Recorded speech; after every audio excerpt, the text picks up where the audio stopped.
शेतकऱ्यांच्या योजना हळूहळू बंद करण्याचं काम सरकारनं सुरू केलंय। एवढंच नाही तर लाडकी बहीण योजनेतील 20 लाख नावांची कपात केली असून आणखी 20 लाख नावांची कपात करण्याची शक्यता आहे।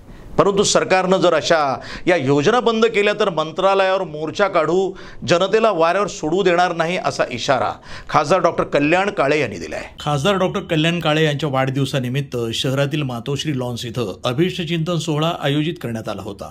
यावेळी ते बोलत होते। या अभिष्टचिंतन सोहळ्यामध्ये पदाधिकारी आणि कार्यकर्त्यांनी त्यांच्यावर शुभेच्छांचा वर्षाव केला। दरम्यान शुभेच्छा देण्यासाठी मोठ्या प्रमाणामध्ये गर्दी झाल्याचं पाहावयास मिळालं। जिल्ह्यातील महाविकास आघाडीचे प्रमुख नेत्यांसह पदाधिकारी, कार्यकर्ते आणि नागरिक मोठ्या संख्येने उपस्थित होते। खरं मला आपण एका चांगल्या मुद्द्याला हात घातला।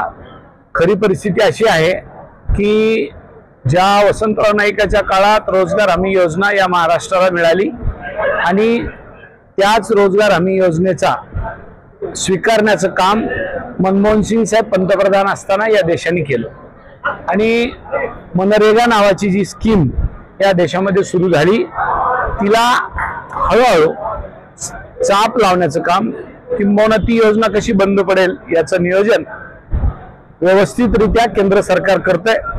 काल परवापर्यंत कुशल कामाचे पैसे नागपूरच्या आयुक्ताने दिले नाही।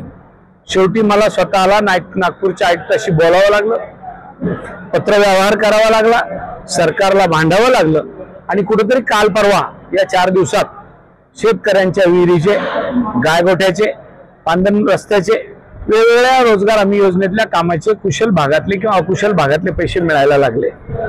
अशा एक नाही अनेक योजना आहे। फक्त इथं मी मनरेगाचं आपल्या समोर उदाहरण दिलं। त्याचबरोबर ज्या काही शेतकऱ्यांच्यासाठी, कामगारांसाठी किंवा शेतमजुरांसाठी